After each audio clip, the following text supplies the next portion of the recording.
because I wasn't there when Evelyn was already grown up and everything. They were kids when I came over, her and Bertie and Bobby.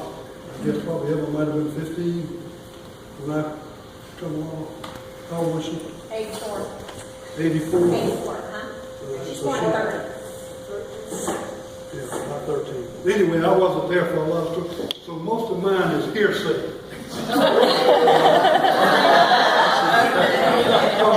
Things I heard. And a lot of it is from where we all came from.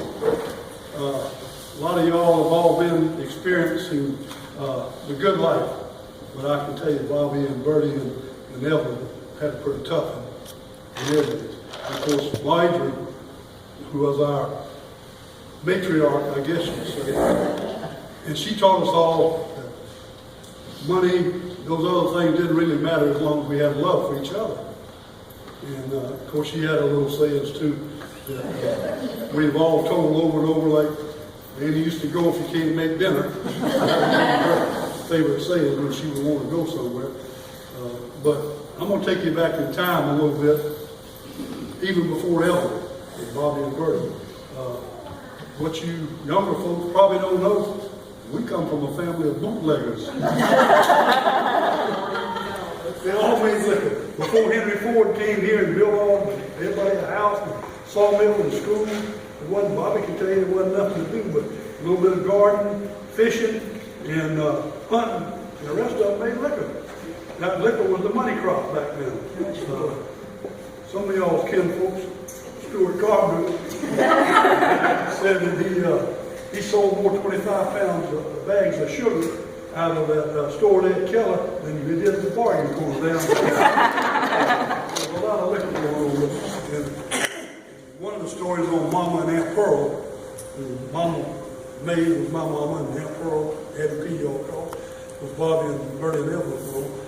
And Uncle Vesey, who was Grandma's brother, he made liquor all the time, I think.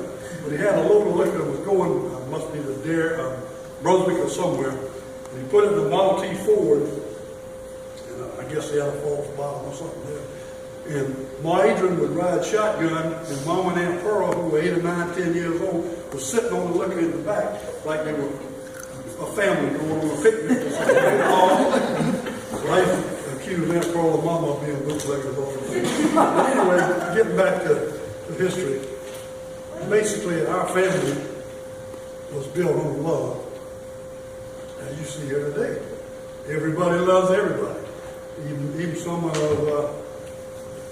Don't point at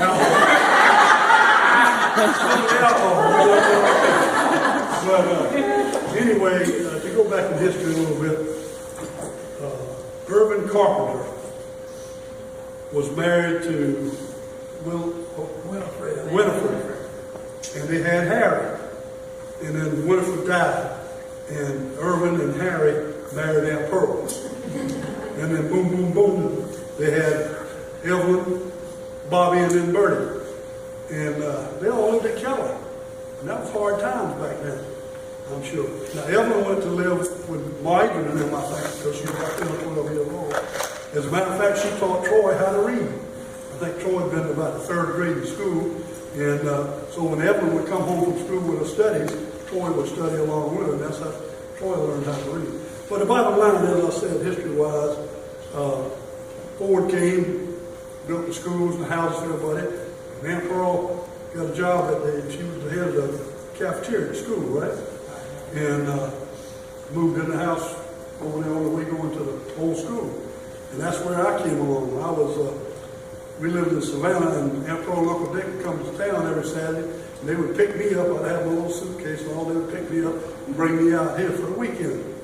And so I don't have a lot of memories other than baby and me when I was 4 or 5 years old. You were me. Me taking advantage of it. I do remember Uncle Dick calling you and Evelyn's boyfriends fart animals. Where's Evelyn? Yeah, out on the porch with them 2 fart animals. So from there, like I say, Evelyn went to nursing school in Atlanta, I guess. And Buddy, where's Keevil? Buddy's, your daddy, and my daddy were like this. I think Buddy was a couple, 3 years younger than Daddy.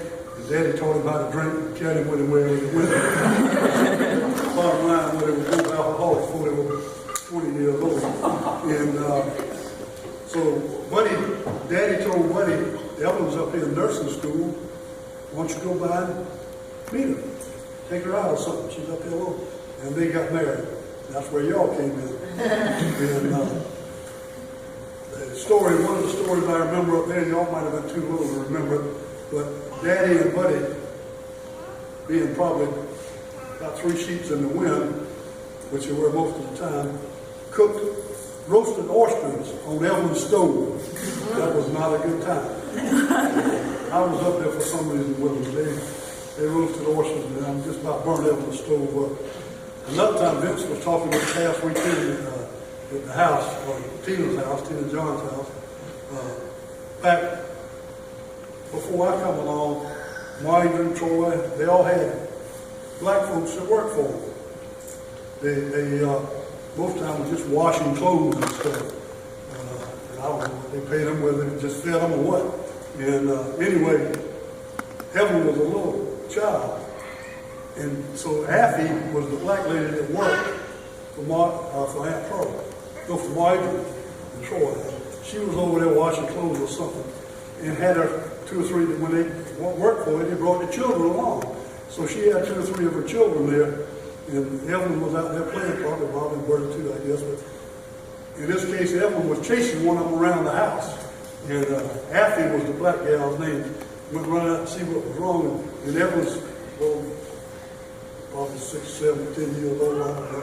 She said, "Don't worry, Aunt Affy, I ain't gonna hurt you, little nigga. I'm just gonna hit him in the head with this hammer."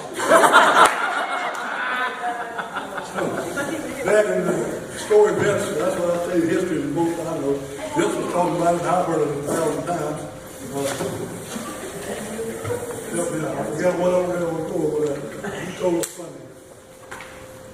Anyway, Evelyn stayed with us. When she was in nursing school, she got hepatitis. And she lived with us for 2 or 3 months because it was strictly bed rest. And matter of fact, she probably taught Vince how to read or helped him read.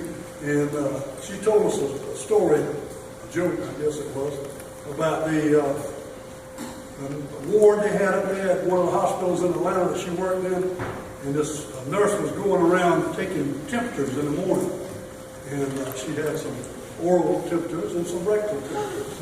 And this guy over in the glass one in the ring there was watching that lady all the way around to see what she was doing. And she finally got to him and went to put the thermometer in his mouth. He said, hold on.